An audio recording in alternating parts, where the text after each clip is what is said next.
The second sentence is that these domains are traditional, banking, and youth development. But I'll tell you the last one. Our chair has been the former MD of Stanbic Bank. He is a traditional leader, a chief. In fact, a chief of Kishore in the northern region, in the northern region. And he is a chief when it comes to youth development and social protection. The last one is that since he's the chief of the Dogoma community, he's also the super chief of the MOSQUE community. Our chair is Alhaj Sheikh Dr. Chief, and then فليتفضل مشكورا التكبير.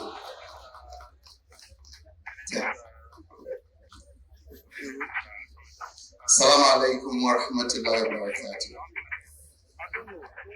And thank you very much for your kind words, Prof.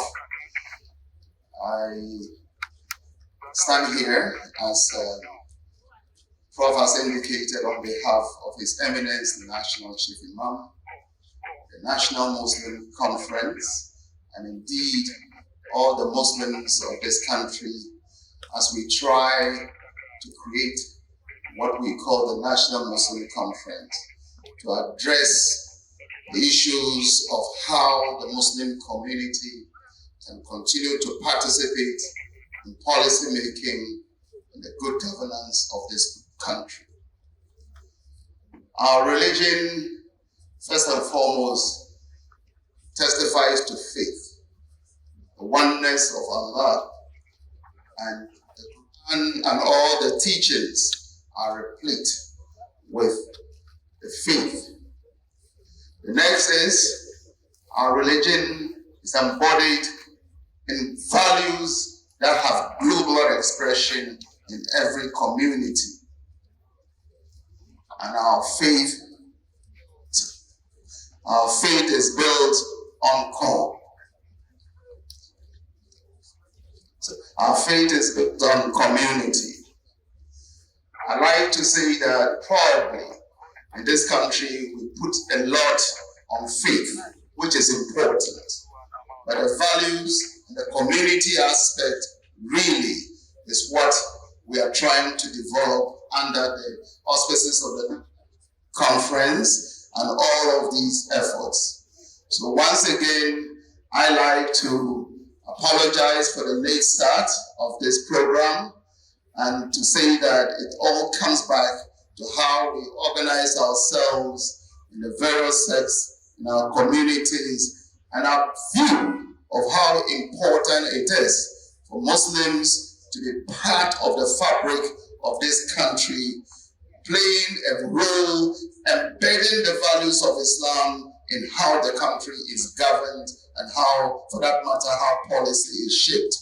I would honestly like to acknowledge our brothers in the Ahmadi community, who you can see are very properly organized and represented here. And I would like to honestly ask our other brothers to so recognize and organize themselves, so when we have events like this, we'll have the order and we'll have, the forethought and indeed the clearest vision of what we are here for. We should not just come here as individuals without a clear plan, a clear vision. I'm very certain that the parliamentary caucus, who are very well represented here, who, with the foundation on which the National Muslim Conference is organized, are very clear in the objectives that we want to achieve. But we cannot do this without carrying our communities along. And we express what is in the community, but would like to see the grassroots organization come up to support it. On this note, I want to accept the chair and to humbly request everyone to cooperate so that we can have a very productive and fruitful program. Thank you very much. Alaikum wa rahmatullah.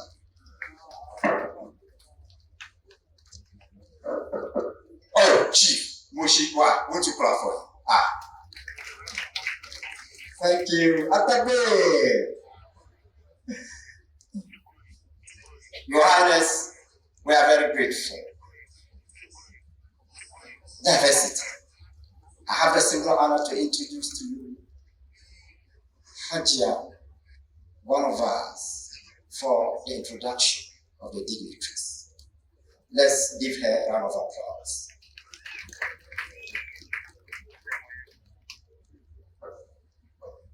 Assalamu alaikum wa rahmatullahi ta'ala wa barakatuh. Distinguished guests, ladies and gentlemen, on behalf of the National Muslim Conference of Ghana, I would like to acknowledge the presence of our esteemed Imam, Sheikh Umar Ibrahim Imam, the National Imam of Ahl Sunnah wal Jama'ah.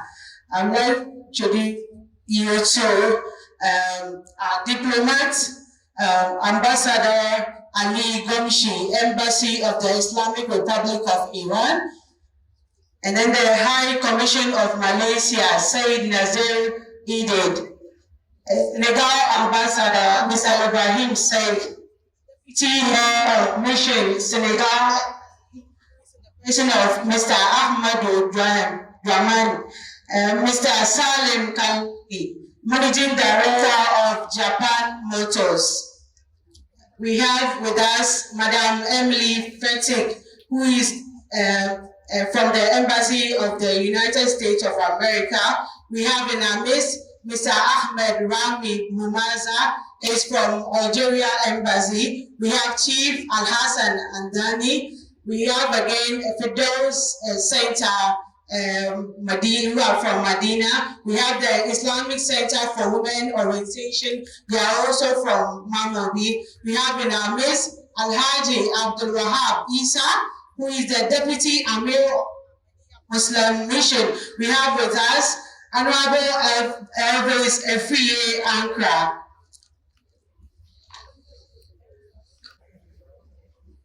I consider it a great honor and privilege to stand before you today at this pivotal conference, where the Ghanaian Muslim community's engagement in policy making takes a center stage. I extend to you all fraternal greetings from the entire membership of the Muslim Caucus of Ghana. Distinguished ladies and gentlemen, we give thanks and praises to Almighty Allah for making this day a reality. The day all Muslims in Ghana should celebrate for responding to the call of Almighty Allah that we should be united and not be divided.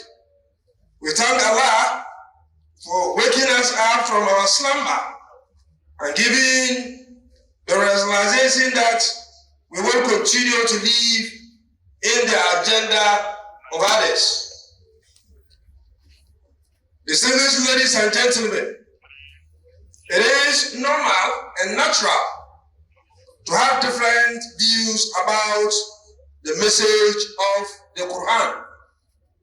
However, it will be suicidal if we fail to become united on matters of mutual interest. The theme of this conference, Muslim community engagement in policy making, the role of the National Muslim Conference of Ghana, underscores the importance of inclusive governance. It highlights the need for the Muslim community to contribute to national development through active participation in policy-making processes. As leaders and representatives in Parliament, we acknowledge our responsibility to promote peace and coexistence, tolerance, and understanding among all other Ghanaians. We also recognize the Muslim community's contribution to Ghana's socio-economic development and commit to creating an enabling environment for our continuous growth and prosperity. As we engage ourselves in this conference, we want to request that you avert your minds to the following areas of concern. 1. Capacity building. Let us enhance the skills and knowledge of Muslim leaders and youth so that they can effectively participate in policy-making processes. If you do not have the capacity, you do not have what it takes, you wouldn't be able to make sense when it comes to participating in decision-making processes. And so it's important that we are able to build the capacities of the youth and also our ulamas so that they are able to play this role and play it effectively. 2, it is also important to look at the issue of dialogue and collaboration. This will bring about partnership between the Muslim community, government agencies, and civil society organizations to address pressing issues affecting the Muslim community in Ghana. 3 is policy advocacy. As Muslims, it is incumbent on us to participate in the areas of economic empowerment, education, and healthcare for the Muslim community, just as we did during the 2024 elections, where we proposed to the Muslim manifesto to political parties. And you and I know the huge achievement that we chalked when we took that initiative. That is just the beginning. It is for us to continue to build on this initiative. The 4th one is representation. Yes, we do admit that in terms of representation and decision making, both in Parliament and in Cabinet, there may be some improvement, but we still have to work together to ensure that the numbers increase. And so, as we engage ourselves this afternoon, let us also bring this to bear in our discussion. Distinguished ladies and gentlemen, the National Muslim Conference of Ghana has a very important role to play. And at this moment, it is important to re-echo these roles that you were set out to do. 1, to do coordination within and among Muslim organizations. There is a need for us to unite Muslims, all Muslim groups, as it is being done now, as well as bring Muslim organizations together to speak with one voice on very key issues. It will not work out well if one Muslim group is speaking on an issue with a different voice and another group is speaking on that same issue with another different voice. This is the time for us to come together, and so that when we are speaking with one voice. That makes us stronger, and that will create the needed recognition for us. Let us also ensure that when we are participating in decision making, we do that based on research. And so the responsibility of this conference is also to engage in research and policy analysis so that we would have been speaking from an informed position. And lastly, it is incumbent on us to also engage with government. We shouldn't fold our arms and say that because the manifesto has captured all our needs, we leave it there. It is incumbent on us to ensure that we engage all those who matter. And that is why I am particularly happy that we have invited not only Muslims, but other very important stakeholders, especially coming from government, for this engagement. The National Chief Imam, the media, distinguished ladies and gentlemen, as we gather here today, we are reminded of the importance of our collective effort in shaping Ghana's future. The Muslim community has a rich history in governance and a vibrant culture that have enriched our nation. We must continue to work together to address the challenges facing our community and our nation as a whole. We acknowledge the government's efforts in promoting national cohesion and development. We assure your government, our unwavering support in this endeavor. To our esteemed National Chief Imam and gallant National Imams who are here, we thank you for accepting the proposal of the Muslim caucus to establish the National Muslim Conference some 5 years ago. You would have realized that your decision to accept the proposal has yielded huge benefits not only to Muslims but to the nation as a whole. Let us continue to work together to build a Ghana that is just, equitable, and prosperous for all citizens irrespective of their religious inclination. Distinguished ladies and gentlemen, in conclusion, I wish to reiterate and reaffirm the commitment of the Muslim caucus to promoting Muslim community engagement in policy making. We therefore call on all stakeholders to join hands with us in creating a more inclusive and equitable society. Together, we can build a brighter future for all Ghanaians. Wassalamu alaikum wa rahmatullahi ta'ala wa barakatuh.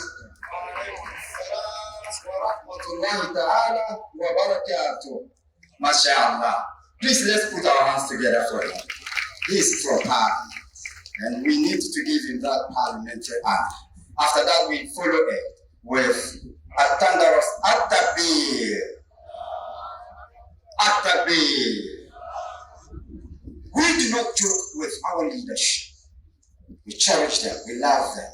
And therefore, anytime at all we are with them, we do everything possible within our capacity to recognize them.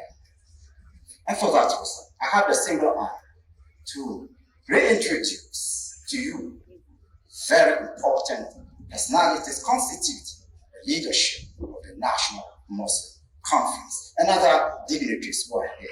Without any particular order, we have our Miss Sheikh Al-Hajj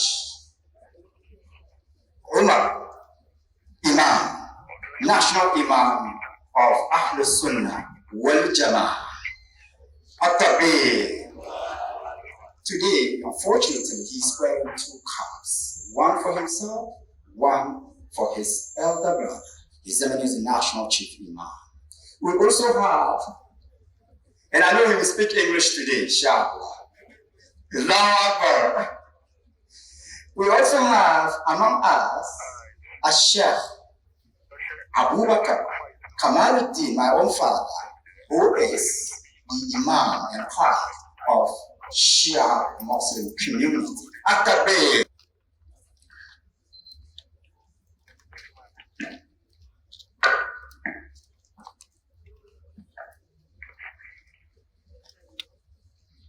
Thank you very much, Dr. Marzouk. Auzubillahi minash shaitanir rajim. Bismillahir rahmanir rahim.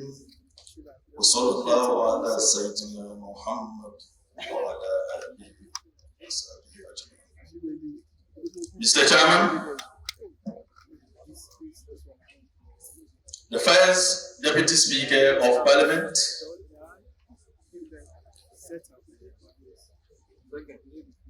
the representative of the Jubilee House, the chairman of the Muslim Caucus of Parliament, Sheikh Umar Ibrahim, the representative of the National Chief Imam, the Imam of the Shia community, the Imam of the Tijaniya community, the chairman of the Ghana Muslim Mission, members of the diplomatic corps, members of the governing body of the National Muslim Conference of Ghana, members of the management board of the National Muslim Conference of Ghana, distinguished regional delegates, invited guests, the media, ladies and gentlemen. I deem it a great privilege and honor to be entrusted with the huge responsibility to serve as the General Secretary of the National Muslim Conference of Ghana. Especially so because I know in my mind the people who have handed this responsibility to me are capable than myself, and yet they've chosen me to handle this on their behalf. Many people may not know exactly what the National Muslim Conference is all about. This is a body that was established on the 1st of August 2021. When the 5 main Muslim groups in Ghana came together to sign a deed at this very ground, the National Mosque, to establish this institution that has come to be known as the National Muslim Conference of Ghana, with the intention of unifying the Muslim community and to provide an institutional framework to serve as the platform for deliberations on matters of national policies and programs being developed by government, as well as review bills that are before Parliament to ensure that the interests of the Ghanaian Muslim community is catered for. The vision of the National Muslim Conference, therefore, is to be recognized nationally and globally as the legitimate and credible organization representing the aspirations of all Muslims in Ghana. And our mission is to provide a common platform for Ghanaian Muslims to deliberate and participate in the formulation, legislation, and execution of national policies affecting the lives of Ghanaian Muslims and provide institutional mechanism for self-governance. The National Muslim Conference is therefore non-partisan. I want to repeat that particular aspect. The National Muslim Conference is non-partisan. It's not established to serve the interests of any political party in Ghana. It is established to represent the interests of Ghanaian Muslims. So if you find the chairman of the Muslim caucus being the chairman of the management board, a member of the governing body of the National Muslim Conference, it is not because he is a member of Parliament for Bali representing the NDC in Parliament. It is because he is a member and chairman of the Muslim caucus of Parliament. The Muslim caucus of Parliament is not a political party. It is an interest group, an association recognized by the standing orders of Parliament, established to protect the interests of Ghanaian Muslims in the legislative process. We have strategically decided that any government that is in power, the chairman of the the Muslim caucus should come from that particular party, because the intention of the caucus is to lobby Muslim members of parliament, because definitely they cannot have the majority that is needed to push every agenda they want to push. But they can lobby their colleagues to ensure that various parts of bills or a whole or a bill that is of no interest to the Muslim community will not go through, or the one that may favor Muslims is pushed through, or they introduce an amendment to ensure that Muslims benefit from the laws that will be passed. And you cannot send an opposition member of parliament to go and negotiate with the party or government in power. You can only send a known and a friendly person to do that. That is why you see that when the MPP was in power, it was Honorable Farouk Umar, the MP for Yendi, who was the chairman of the Muslim caucus and represented the Muslim caucus on the National Muslim Conference. Because it is important to bring these things out clearly because of the things we are hearing. You will see that from 2021 to 2024, all the conferences we organized, the representation came from the party that was in power. The leadership came from there. But there was one representative on the management board, acting as a deputy chairman, Honorable Yusuf Jaja, who was representing the minority side on the management board of the National Muslim Conference.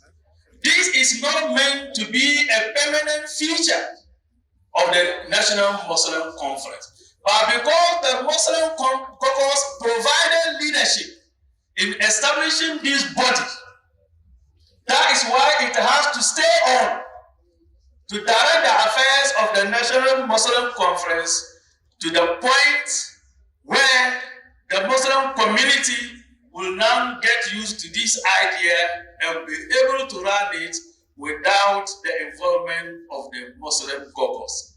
Just as the caucus did with the establishment of the Zakat and Sadaqah Trust Fund of Ghana.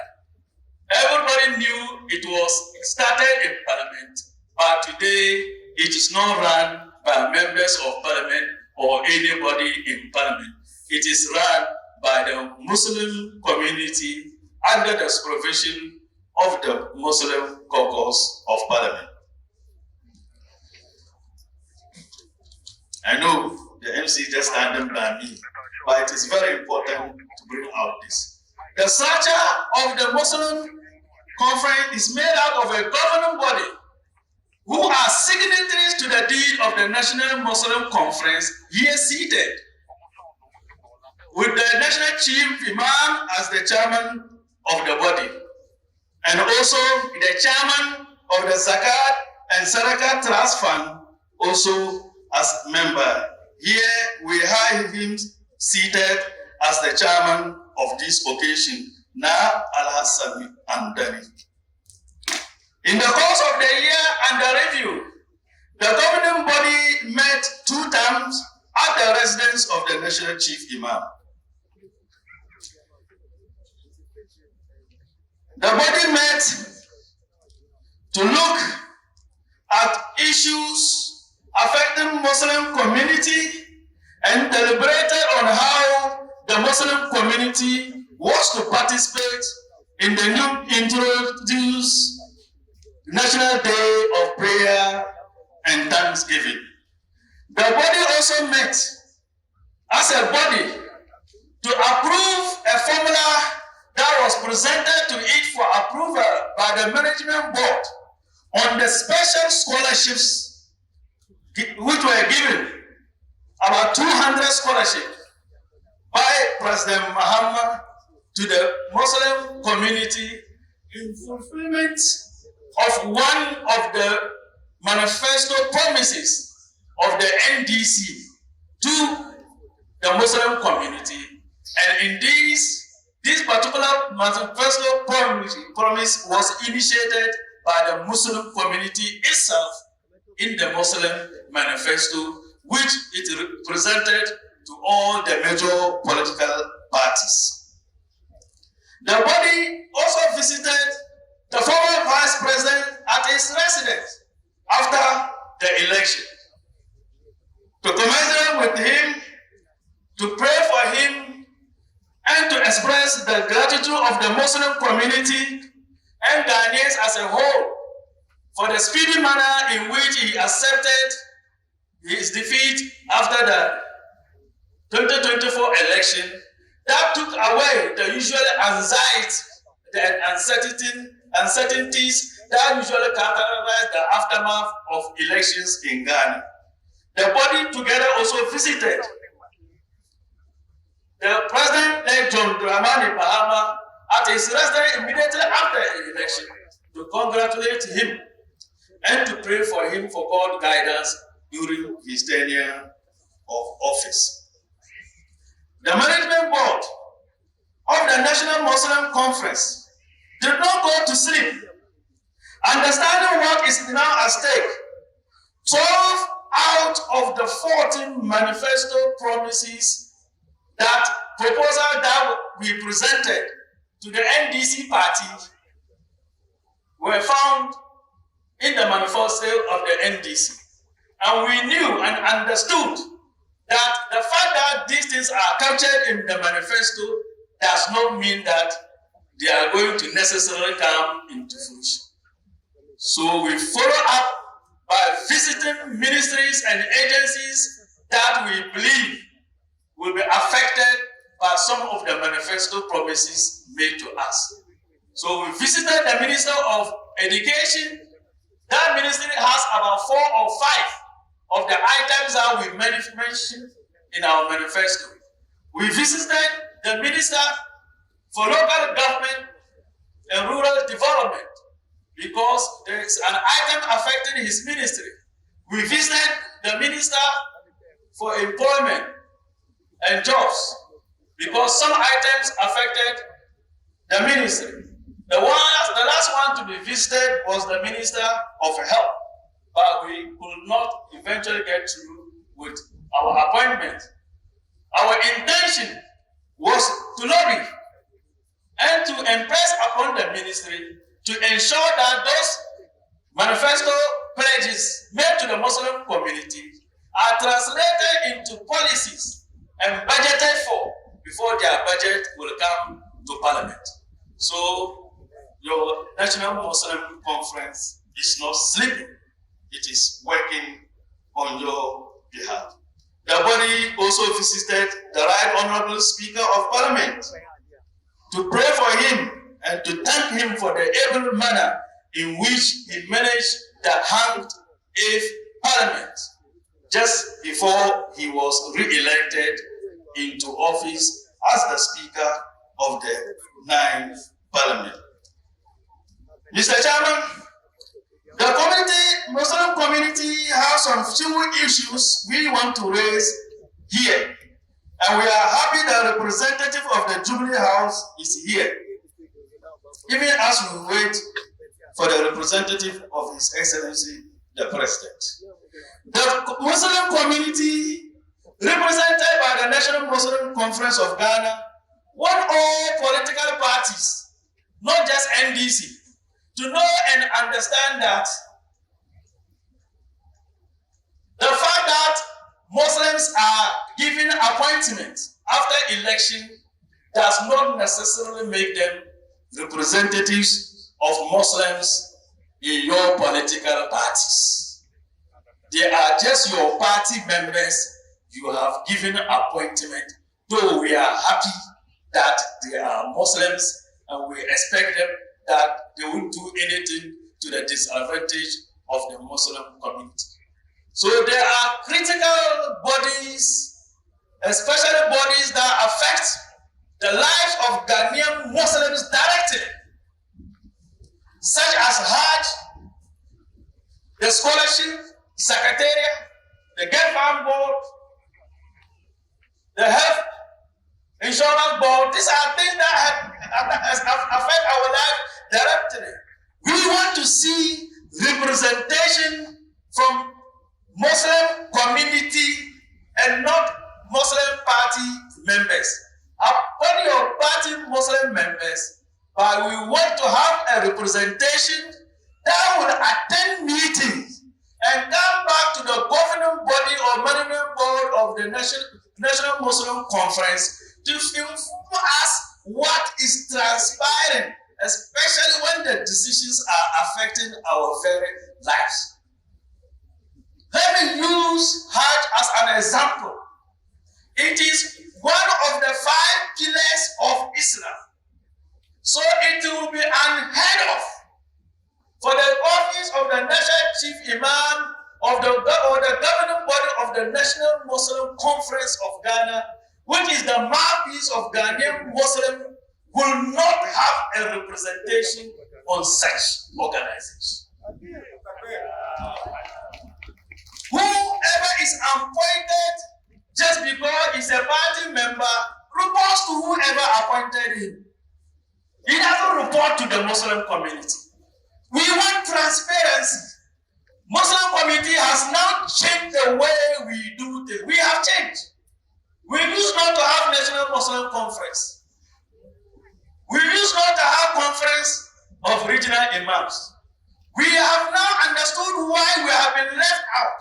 We have now understood why we have communities such as Lima, Magobi, Tamale, and we don't have schools and infrastructures such as Western Girls and others for our people to attend. It's because we slept and did not bother ourselves about policy decisions being taken at higher places. We are no more doing that. And whoever chooses to ignore the National Muslim Conference or the Conference of Regional Imams at the regional level, you are doing it at your own disadvantage as a political party. But now we speak to ourselves. We don't want to be divided and treated as Ahlul Sunnah, Tijaniya, Shia, Ahmadiyya. We don't want to. We want to be talked to as Muslims. We want to be talked to as Muslims and want to be dealt with as Muslims, and matters affecting Muslims. Democracy demands that should be decided or Muslims should have participation in it. For the purpose of inclusivity and for the purpose of transparency, especially when it is just clear, those who are taking some of these decisions clearly may not be fighting for the interest of the Muslim community. If the person is appointed on the basis of party, it is quite natural you will only be thinking about what will favor his party. And he's not to be blamed for that. If a Muslim member is fighting for NDC members who are Muslims, he's doing his work. But there is a body representing Ghanaian Muslims now, and that body must be taken seriously. And I'm sure the election of 2024 should send the right signal to the minds of whoever wants to play with the National Muslim Conference. The Muslim community didn't vote according to who is a Muslim or who is not a Muslim. We voted according to who was going to give us more of the things that we wanted.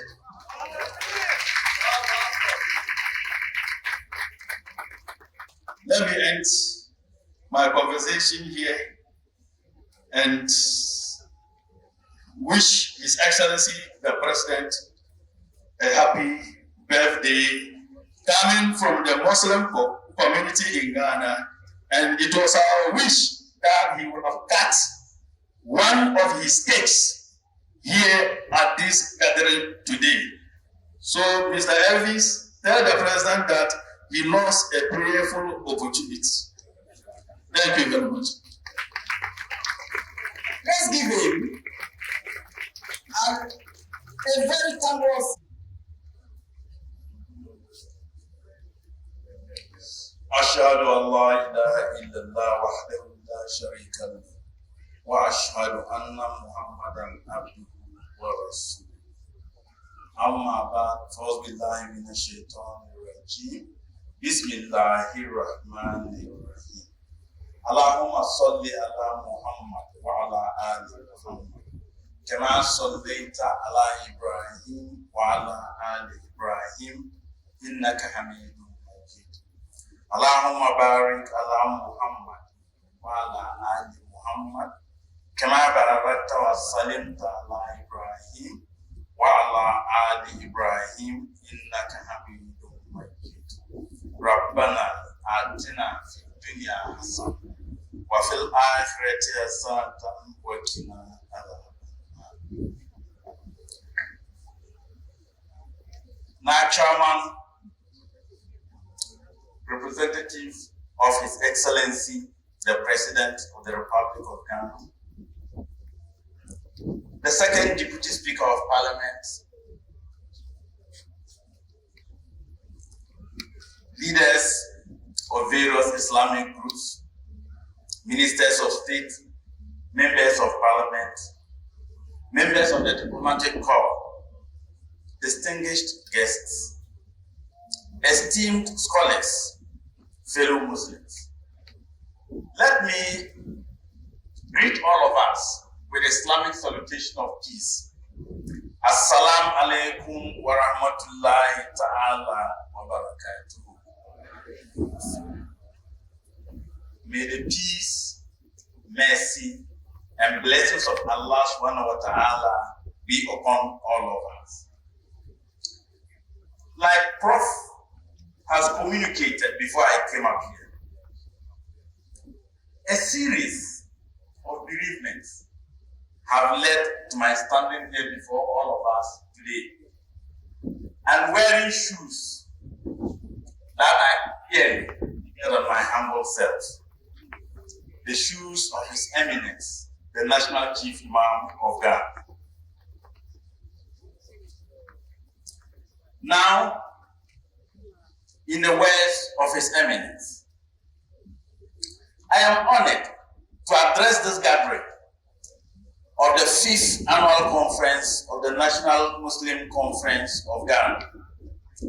This occasion provides an opportunity for us to reflect on our journey as a community and chart a path forward towards collective prosperity. Today, I'm the happiest person to be leading a community that rises above its ideological differences and hold on to what binds us all together. La ilaha illallah, Muhammad Rasulullah. Today, we have gathered under the theme, Muslim Community Engagement in Policy Making, the role of the Muslim Conference of Ghana. We are here to interact with government, to tell us how government intends to fulfill the social contract between it and the entire Muslim community in Ghana. We are here to learn more about how to track the works of the same government that we collectively put into office. We are here today to deliberate and sharpen our skills as to how to hold our country's leaders accountable for our resources that we hold in trust.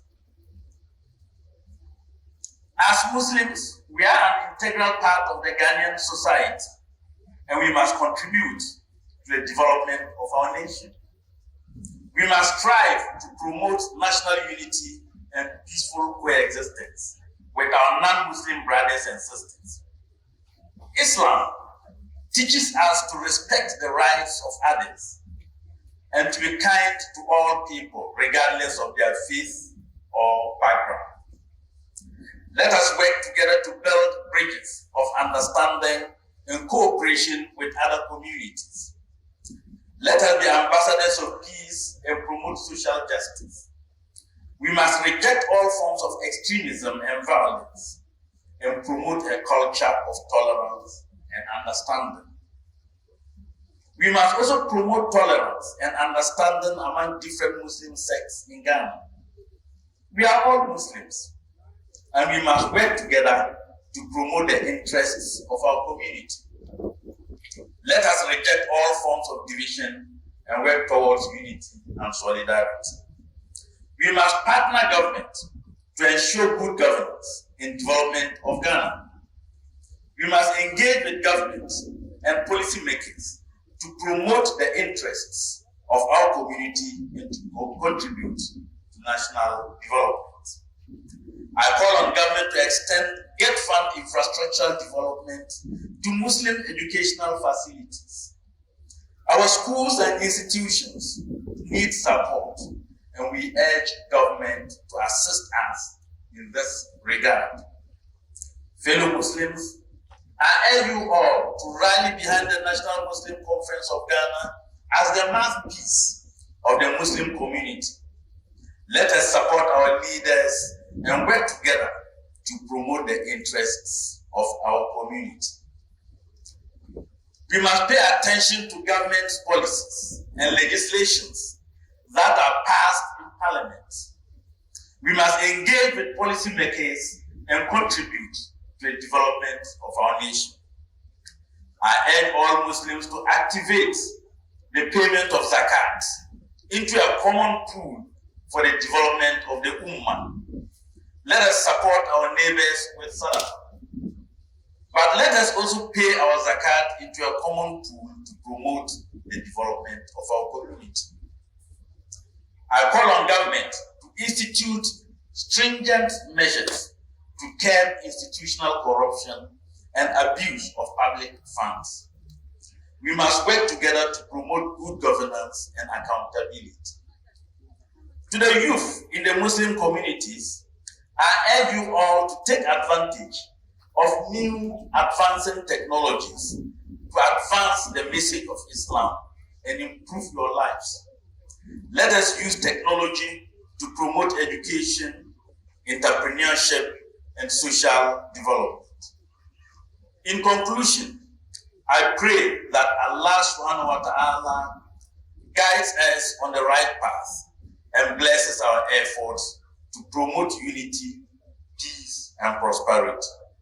Let us work together to build a better future for ourselves and for our nation as a whole. May Allah bless Ghana and its people. Assalamu alaikum wa rahmatullahi ta'ala wa barakatuh. Let's follow it with a round of applause. His Eminence National Chief. Mr. Chairman, and I must say that our chairman is like a father and a big brother to me.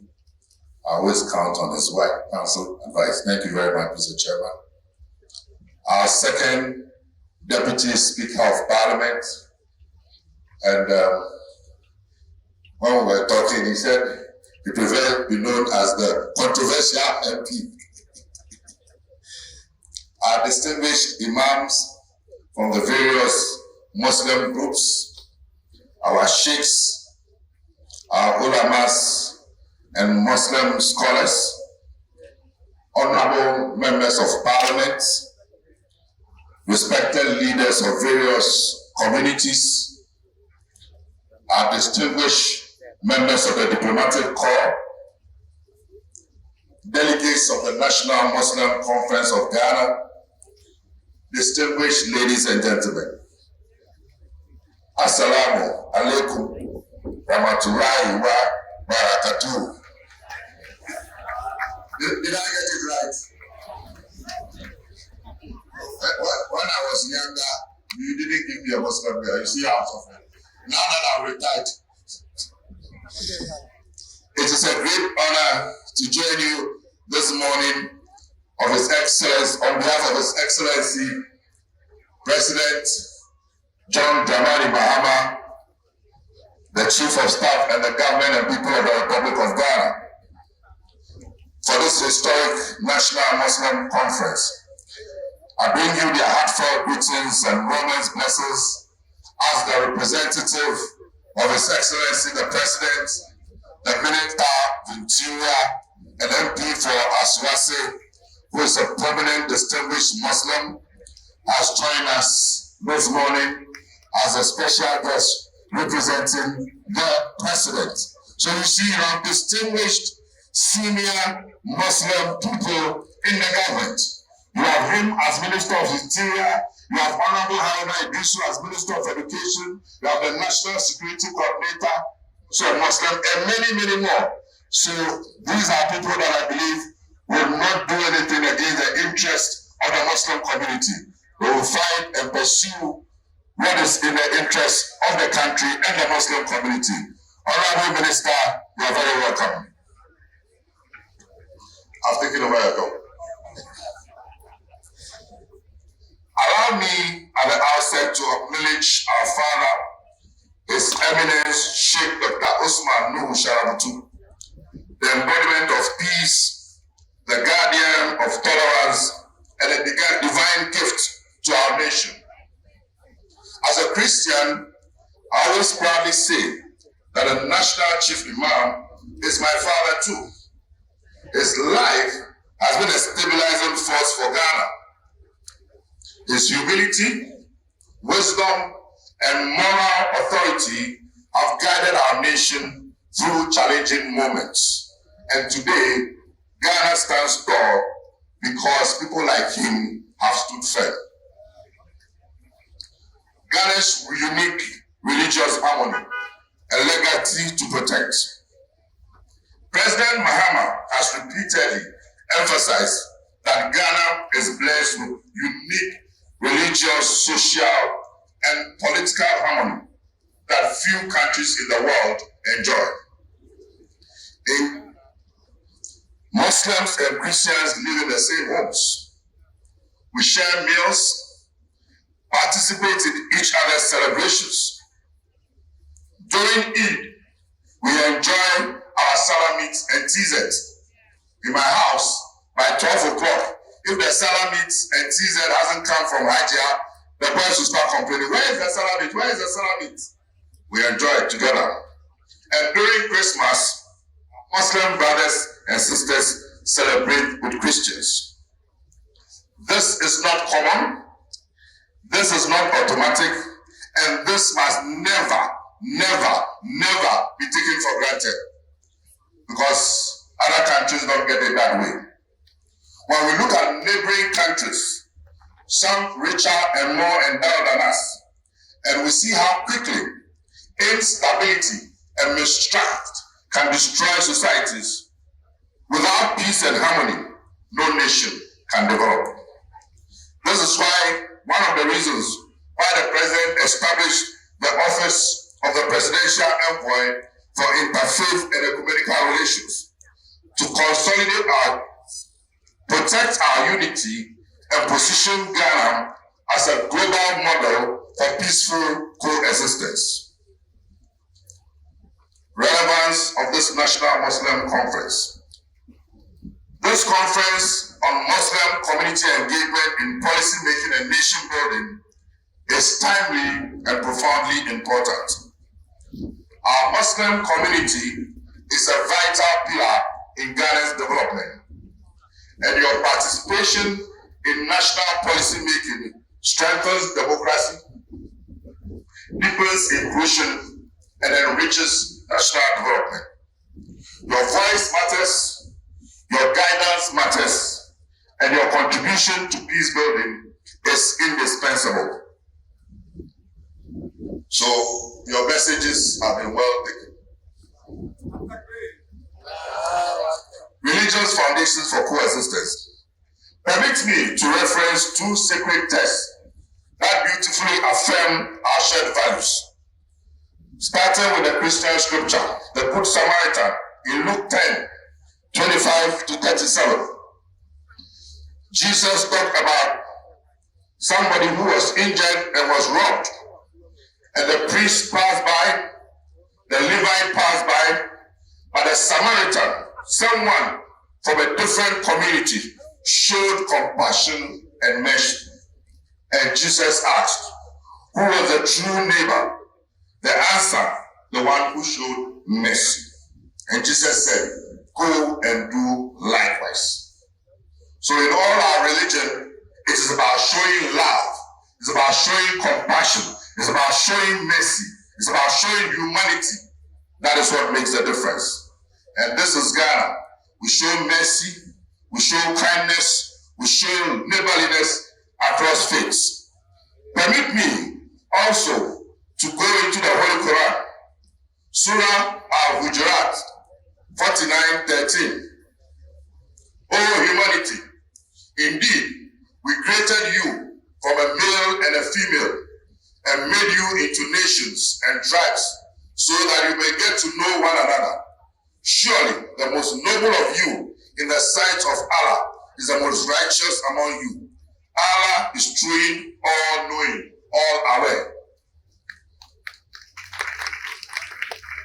This reminds us that diversity is divine, meant for cooperation, not conflict. Again, in Surah Al-Ma'idah 5:32, it says, whoever saves one life, it is as if he has saved all humanity. This emphasizes the sanctity of life and our duty to protect one another. These teachings bind us together as brothers and sisters.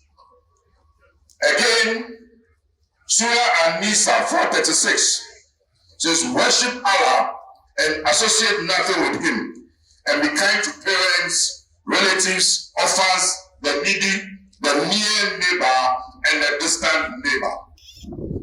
So both the Quran and the Bible commands us to love our neighbors. We come from one creator. We descend from one man, Adam and Hawa. We are one family. In fact, all the three major religions come from Abraham, Father Abraham. Christians, Jews, and Muslims, they all come from Father Abraham. So we must recognize us and work together and live together in love and harmony. Ghana as a beacon for the sub-region.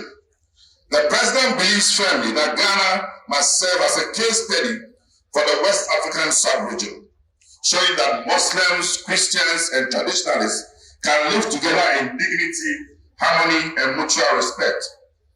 At a time when the Sahel is struggling with extremism, mistrust, and conflict, Ghana's example is needed more than ever. The world is watching us. Africa is looking to us, and we must rise to the responsibility. A call to collective action. As we deliberate at this conference, let us remember that unity is our strength, tolerance is our heritage, peace is our responsibility, and Ghana's future depends on all of us, working hand in hand. President Mahama remains committed to supporting the Muslim community, strengthening interfaith relations, and ensuring that Ghana continues to shine as a beacon of peace for Africa.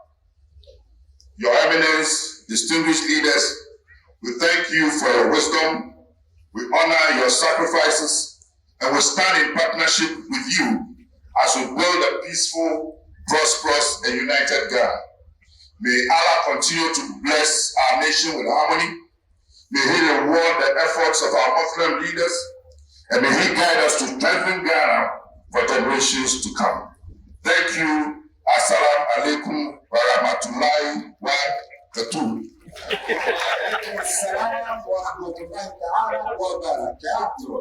You have excellently pronounced it. Thank you so much.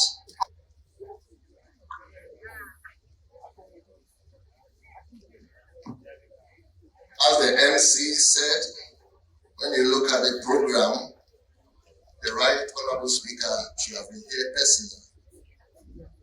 Unfortunately, another equally important international assignment has taken him out of Ghana. Hence, asking me to represent him to make some few remarks on his behalf. So I'm here on behalf of the Speaker. Mr. Chairman, the Venerable Andani, the national imams of the Muslim communities, honorable ministers of state, honorable members of parliament, distinguished invited guests, the media, ladies and gentlemen. All praises are due to God, who has made it possible for us to gather here this morning to reflect and deliberate on matters of mutual importance to the growth and development of our dear country. I personally consider this 5th annual National Muslim Conference very important because the 4th conference was the biggest and the last Muslim event I attended. And that was to end my tenure of office as the Speaker of the 8th Parliament. Today, I join you once again as the Speaker of the 9th Parliament of the 9th Speaker of the Parliament of the Republic of Ghana. Mr. Chairman, let me start my remarks by greeting all of you the most popular Islamic greetings, usually said in Arabic language, Assalamu alaikum. Mr. Chairman, we are witnessing today in Ghana under the National Muslim Conference of Ghana is very significant milestone in the democratic development of our dear nation, Ghana. It marks a gradual shift of religious leaders from concentrating only on the spiritual lives of followers to also showing leaders showing concern and taking interest in policies being developed by political class. I am particularly happy and proud to be associated with this positive development and progress of the National Muslim Conference of Ghana. As I know very well the support I always give to the Muslim caucus to build the conference, and I think it is yielding some fruits. Political parties are not the end and essence of democracy, but mere vehicle and means by which individuals and groups realize their dreams and aspirations. That is why it is important to have interest groups such as the National Muslim Conference to galvanize the interests and aspirations of the members. I am aware that the National Chief Imam personally presented a 14-point Muslim manifesto proposal to political parties during the 2024 general election. That, for me, was a game changer for the Muslim community.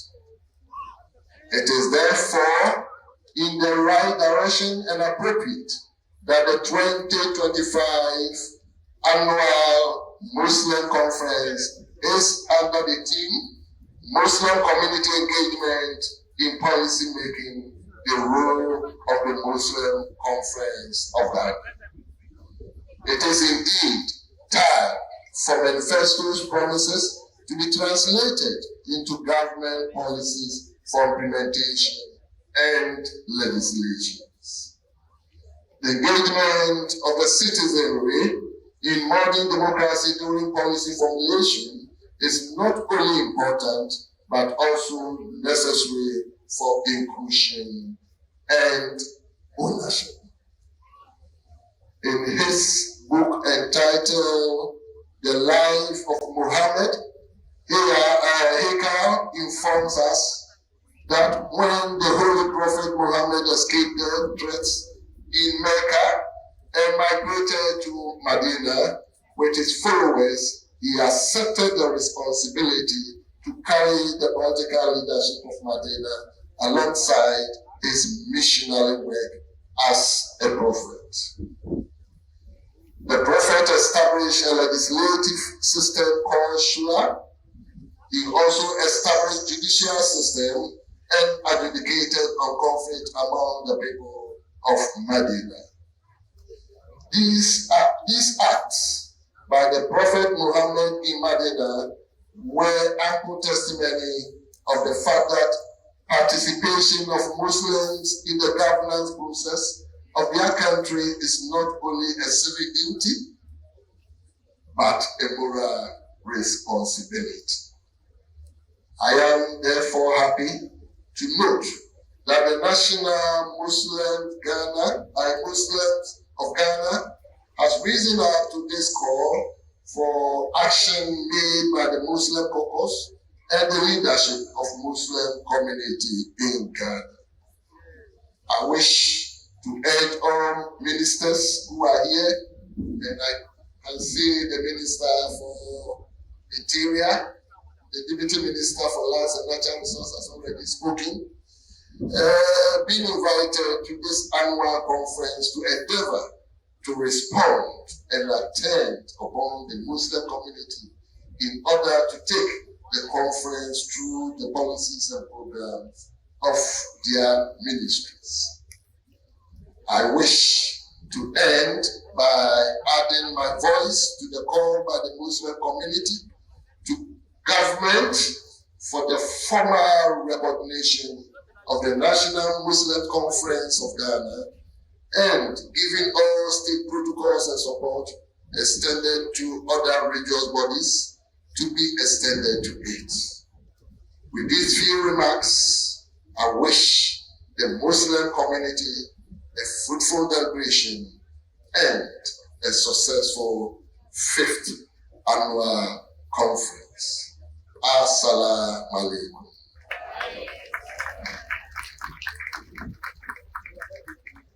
So on this note, I will have the singular honor to declare the 5th annual conference duly opened.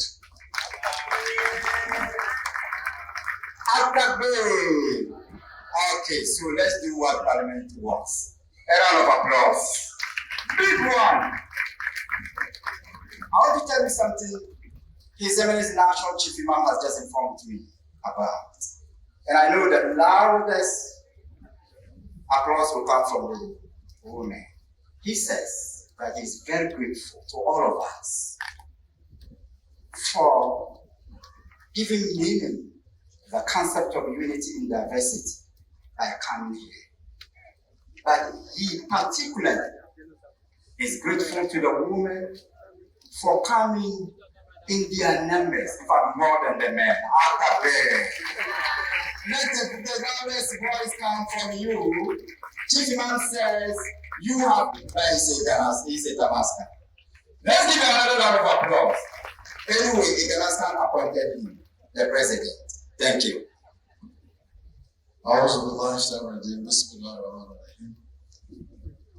Hadaran Chairman Sama, Mr. Chairman, permit me to first start with some Hausa, then I'll come and read President's speech. If I read his speech, I cannot add anything. Hadaran Chairman Sama, Hadaran Wengen Limamai Dadu Yetisu Sukena, Limamu na Shiha, Sheikh Kamaluddin, Limamu Nagara Muslim Fishing, Sir Amin Bonsu, Limamu na Ahlu Sunnah wal Jama'ah, Al-Hajj Umar Sheikh Umar, Limamu na Tijaniya Movement, Sheikh Abdul Wadud Sise, da dukkan manya yawaye na 'yan siyasa, Second Deputy Speaker da ya zo madadin Speaker, da wara Honorable Yusuf, Chairman Muslim Caucus, da dai manyan security agencies da aka gaice su nan farko dai iyaye maza da mata, ɗan waye maza da mata, farko dai na shaida babu abin gaskatawa da gaskiya fashe Allah. Na shaida annabi Muhammad sallallahu alaihi wasallam annabi Allah ne, bawan Allah ne, amincin Allah ya tabbata bisa gare sa da alayensa da sahabbansa da dukkan baki da muke fara da gurabansa a duk tasha kiyama. Ina muku sallama ta addinin musulunci. Assalamu alaikum wa rahmatullahi wa barakatuh. An ce yanzu sai a madadin president, amma ina so da nemi dama an ba ni just minti biyar yi magana kamar magana don ne magana president bai ya kara wannan. Abin da sa ne ce nake so magana a Hausa. Abin da ya kawo muka kafa farko ina ba da hakuri na zo kamar lokaci da ya kure. Na bar gida don zo na yi ba da na kai na kamar kafi 10 ma kai. Amma ina hanya ina son duk wanda ke sauraron abin da ke gudana yau da safe daga Joy FM. Ka understand inda ka ji farko yadda abin ya fara. Ka fahimci abin da ya sa na ce wurin. Domin yadda aka doko magana ake shimfiɗa shi. Jikina ya yi zafi na mace da sun ce da jaba da ya ba mu sake hanya. Mu je wurin. Muka ce kuma na yi imani fadin alhamdu duk wanda ya saurari yadda abin ya gudana kafin mu kare ya san mun bari sun fahimci zaman lafiya ya fi zama don sarki. Kuma don ababa da ake yin ga wallahi don a zama lafiya. Kuma kowa da ake ganin ga wallahi muna da inci mu yi ababa amma muna son zaman mu tare da zaman lafiyar da ke kasan mu ya fi muna da kuma amma muna kokarin mutunta yaransu suna kokarin walakanta yaran wannan abin da abu da ya kamata mu duka mu duba kuma da ikon Allah ni da Minister for Education mu yi magana irin ababa da ke gudana irin wayannan secondary school da ikon Allah lokacin barin shi ya kai kenan Allah ya the Ahmadiyya Imam, sorry, the deputy Imam said, Wahab, Abdul Wahab, sorry, I escaped you. That was an oversight. Please forgive me. Remember, Arab also iPads. They are in the secondary school. Komunga also, Manafa the equal Ghana Education Service, that will be the portal. Duk abin da ke gudana a school ka sa as evidence ka kai complaint. Kuma ka kawo complaint za mu raba batun wanga school ne in ka buga wani ne that's an assault and it will be dealt. Let me say this in English. What we are trying to do is that Ghana Education Service is mandated to create an avenue for people, students to make genuine complaints about mistreatment and molestation in school, whether they are Muslims or Christian or whatever. And we are vowing that when this is done, we will treat crime as crime. So if you assault somebody, we won't say because it's a school environment. That is an assault, and that will be dealt with as an assault. We'll deal with crime as crime and deal with issues that are not crime as non-crime. But we must coexist. His ancestor Jawan Mama is very clear of his mind. He wants to build a Ghana that is inclusive, where we respect each other.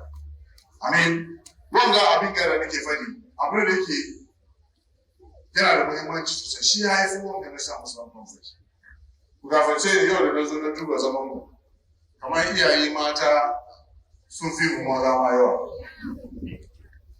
iyaye maza da ke sauraron mu ke gida wallahi kuna duba kama abin da bari muka hasasa maka zama kuna duba ya kare zan ga ku kare ba yanzu ma da ya kamata mu yi kura sosai mu haɗa kanmu mu yi kokari yadda za mu yi mu ribanci wanga lokaci don mu magance wanga fitina da ke damun mu once and for all. So shi don Allah kan mu gaji da tafiyar National Muslim Conference. Wani abu ne da yake yanzu kowa ya fara ganewa akwai inda musulmai su gama bakin su da zama daya. Mu yi kokari mu kama. Kuma ina roƙon executives National Muslim Conference don Allah ku bari mu tashi mai aiki mai karfi sosai. Domin me yau shekara 5 ke ga wallahi muka kai shekara 10 ba mu imma buri ku ba muka wasa mun fasa da samun sunan conference don kowa ya ce bai da wani amfani so shi muna yi shekara 5 Obaka, no such character, Pasolu Mukewa, Yabata Mima. When I imagine the equal Allah, by the country movement, the equal Allah, some people of the matter, Allah. You're now home and current time of President. Mr. Chairman, permit me now to speak on behalf of the President. Right Honorable Speaker's Representative, Honorable Isiama, the Second Deputy Speaker, my colleague, Ministers and Deputy Ministers here, Members of Parliament, colleagues here, members of the governing body of the National Muslim Conference, Ghana, distinguished invited guests, media, ladies and gentlemen. Let me start by greeting you in the most sublime Islamic greetings of peace. Assalamu alaikum wa rahmatullahi wa barakatuh. I always find myself drawn into sincere feeling of peace, comfort, and love whenever I find myself attending upon call of Muslims and Zobo community in Ghana. It is a community where faith in Allah and belief in the destiny are cardinal principles and pivotal around which every activity of a human endeavor is resolved. I therefore once again deem it a great honor and privilege to be invited by the galaxy of Muslim leaders under the umbrella of the National Muslim Conference of Ghana to observe the opening ceremony of the 5th Muslim Conference of Ghana. I therefore wish to state without shred of doubt in my mind that Ghana is indeed a blessed nation. In spite of the economic challenges and difficulties that we have run ourselves into, our faith in Allah and our hope for a better future have kept us alive and strong. I wish to state with pride as the President of the Republic of Ghana that I believe Ghana is the only country in the world where the Ahl Sunnah, the Shia, the Ahmadi, the Ghana Muslim Mission, and the Tijaniya sit together to deliberate on matters of mutual interest without regard to the creed. Allahu Akbar. This is a milestone achieved by Ghanaian Muslims under the leadership of our venerable National Chief Imam, Sheikh Sharutu. Indeed, Muslims all over Africa and the world have something to learn from Ghanaian Muslim leaders. I therefore salute all Muslims in Ghana for this achievement. I therefore wish to assure the Muslim community that this effort by the National Imam, the Imams of the 4 main Muslim sects, and the Muslim caucus of Parliament shall be encouraged and supported by my government so as to continue to make the Ghanaian Muslim community a shining example for other countries to emulate. I made a promise on page 5 of the 2024 NDC Manifesto to pursue membership of the Islamic Development Bank in order to attract development funds from the Muslim world for the benefit of Ghanaian Muslims and the nation at large. I know this will be much easier if Ghanaian Muslims are given the opportunity to have a seat at the Organization of Islamic Countries. I have been reliably informed that a country does not need to be an Islamic country in order to obtain membership. I therefore will seek the advice of the Attorney General and the Minister of Foreign Affairs to enable me grant executive recognition to the National Muslim Conference of Ghana to enable it obtain at least observer status at the annual conference of the Organization of Islamic Countries. In doing so, Ghana can benefit from the economic opportunity it presents to its members and also gets access to a better facility during Hajj.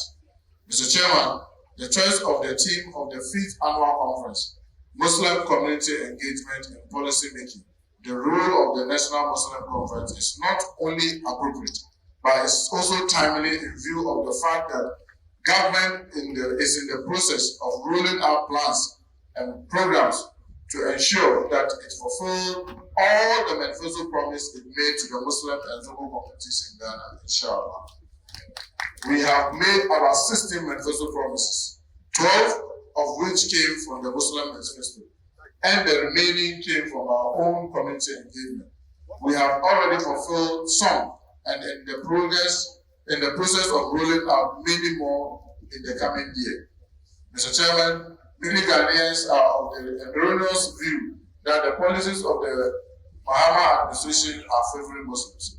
The truth of the matter is that it is the Ghanaian Muslim community that has changed the way it does politics. I still remember when the National Chief Imam led the delegation of imams and Zongo chiefs to my campaign office at Baboni to present to me the Muslim manifesto. The General Secretary of the National Muslim Conference, Ghana, in his opening remarks, stated categorically that the Ghanaian Muslim community was about to do something that is going to change governance and political dynamics of this country. It is in reviewing the 2024 NDC manifesto for implementation as government that I now realize the full importance of that statement. As a political party, the NDC is already known for fulfilling its social contracts by living up to its manifesto promises, and it will do same to the Muslim community, inshallah. I have been informed that the leadership of the National Muslim Conference Ghana have not rested on their house, as they have already visited ministries such as local government, education, and employment to ensure that the manifesto promise are captured in the budget of the affected ministries. I have been informed that the leadership of the National Muslim Conference have not rested on their house, as they have already visited ministries such as local government, education, and employment to ensure that the manifesto promises are captured in the budget of the affected ministries. The Muslim community has indeed affirmed the political theory and philosophy, which states that political parties are mere vehicles that carry the aspiration and interests of the people they seek to govern. I therefore once again wish to congratulate the Muslim community for being innovative. Mr. Chairman, as government, we have already fulfilled some of our promises, such as additional holiday. We have extended our support to the Islamic Education Unit. We have implemented our promise of implementing affirmative action to offer scholarship to Muslim students offering professional programs such as law, engineering, medicine, and pharmacy. We are also in the process of establishing the non-interest banking and finance to ensure financial inclusion of many Muslims who do not use the current banking system for fear of incurring the wrath of Allah. I urge the Muslim community not to throw their hands up in despair, as I will ensure that before I end my term, I shall establish a legally backed, transparent, and accountable institutional framework for the efficient and effective management of the Hajj in Ghana, inshallah. I promised during the last conference that I shall do all this in consultation with the Muslim leadership in Ghana under the umbrella of the National Muslim Conference of Ghana. I wish to assure the Muslim community that we will do everything necessary. We will do everything necessary for all Ghanaian children going to school to be able to do so without discrimination or fear of being humiliated by any school authority on the grounds of their faith. I also wish to appeal to the Muslims to cooperate with the newly appointed Hajj Board and management in order to ensure that this year's Hajj will be smooth without any rancor. I also wish to assure you that the concerns raised by the Muslim community will be considered to enable representatives of Muslim bodies such as the National Muslim Conference is represented on the board in order to ensure and deepen transparency and accountability in the management of the Hajj, inshallah. With this, I want to declare the 5th Annual Conference of National Muslim Conference of Ghana duly open. And may God bless our homeland Ghana and continue to bless our Muslim community. Wassalamu alaikum wa rahmatullahi ta'ala wa barakatuh. Wa alaikum assalam wa rahmatullahi ta'ala wa barakatuh. Oh, let's give him another round of applause, please.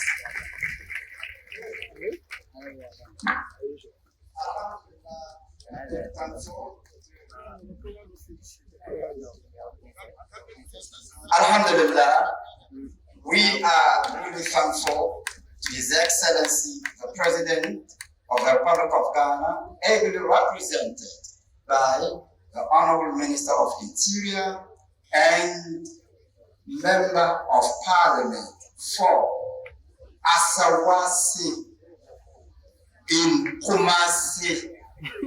I like the rhyming. Asawasi in Kumasi. Beautiful rhyming. Let's give him a round of applause once again. Alhamdulillah. Kind of shaky start, but I must say that everything has come together very well, and we are very grateful for all the Muslim leaders who turned up. We heard from everybody, apart from the National Chief Imam, who we know is currently performing the funeral of the Secretary to the Secretariat. Indeed, we should have all been there, but because of this occasion, we heard from all of the speakers, it is quite clear. The purpose of the National Muslim Conference is to bring together the Muslim sects and to articulate a single position so that we can be properly integrated into national policy and governance. And I think it could have started from no other better place than in Parliament. And we heard the head of the Parliamentary Muslim Caucus, who is also a deputy minister, present a very excellent speech. We heard from our executive secretary, who was quite spirited in reiterating the purpose of the National Muslim Conference and clearly establishing that this is a body that it represents the interest of all of Muslims wanting to live in a peaceful and prosperous Ghana and not a political organization. It is an organization intended to canvass the opinions, the votes, and the spirit of Muslims to ensure that we become a responsible fabric of the national development and the political process. I think for me, the best speech was from the head of the ecumenical envoy at the office of the president, Elvis Ankara. He was quite eloquent in cementing the relationship between Muslims and Christians and clearly establishing our common purpose and for the need for us to live in harmony and to sort of articulate all of our positions so that we can have a peaceful and prosperous Ghana.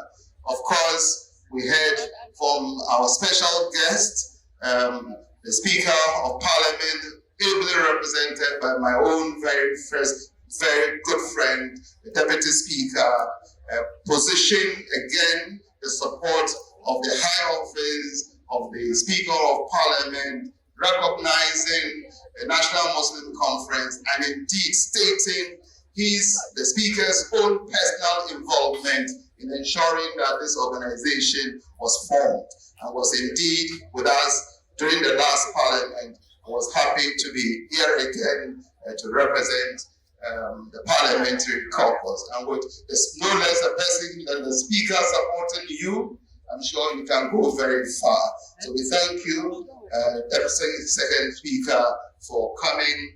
And of course, we heard eloquently from our own Minister for Interior, Honorable Muntaka, and I think his opening statement in Hausa was par excellence, and he spoke about a very sensitive issue that should really wake us up, and which is to say, in the next 10 years, some of the infrastructure gaps that we are suffering, which is creating a lot of angst, especially in the education of our girl child, we should address them, and he was very clear. He also touched on some of the manifesto promises that was made by His Excellency the President, and we are quite clear that the government will implement our key ask in the manifesto which was captured. So once again, Honorable Minister representing the President, we're very, very grateful. I want to thank the MC, I want to thank the imams on whose behalf I was chairman for sitting through this opening ceremony, and to thank the excellencies who have come to support us. And we believe that you've heard us loud and clear, that we are non-partisan, we are non-political, we are just a social organization to ensure that, as His Excellency has indicated, and also the ecumenical minister, we want Ghana to become a shining example of how Muslim sects can live peacefully together, and most importantly, how Muslims can live together in a very peaceful and prosperous country. On this note, it's my honor to say thank you. Yes, I spoke about the MPs as it was represented by the leader of the Muslim caucus and of course the speaker, and I want to thank the MPs. I did say in my opening remark that whether it was the Zakat Fund or the National Muslim Conference, it all started in Parliament over the years by Muslim MPs who have been in Parliament. They just didn't come to take your votes. They went back to Parliament and ensured that they established the Zakat and Sadaqah Trust Fund, and as the Executive Secretary said, the Zakat and Sadaqah Trust Fund is now being run by a professional body and no longer directly from Parliament. We also want to believe that probably in the next 5-10 years, when the National Muslim Conference has been fully embraced, they will not be necessarily asked to directly run it. But at the moment, we will still employ members of Parliament to continue to shepherd the affairs of the National Muslim Conference so that it can get a proper national footing. Thank you very much. Oh, let it be so resounding. Yeah, Alhamdulillah, we are very thankful to the chair. I'm particularly grateful that the chair has delivered a two-dimensional task, his and mine. He has done. We have also been honored by a powerful delegation from Ghana Immigration Service. We have DCOI Alhaj Hudu, responsible for human resource, Ghana Immigration, or the Department of Human. Let's give him a round of applause. They are doing very well. They have always been with us. Then we have ACI Alhaj Kari, also from the Ghana Immigration. He's here with us. Then we have ACI Alhaj Farouk Salam. Is the Deputy Chief Imam, Ghana Immigration Service. Let's give him another round of applause. MashaAllah. Alhamdulillah. Now, we can't do anything without the presidency because we are engaging political establishment as part of our operation and in line with national unity in diversity. And so,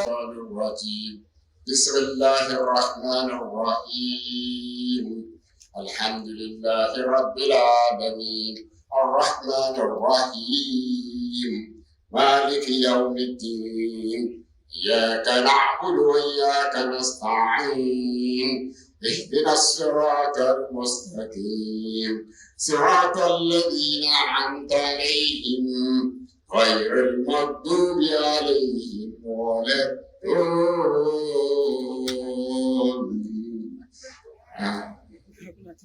Alhamdulillah Rabbil Alameen Wassalatu wassalamu ala ashrafil mursalin Sayyidina Muhammad wa ala alihi wa sahbihi ajma'in Amma ba'd. Oh Allah, we thank you for the life given to us.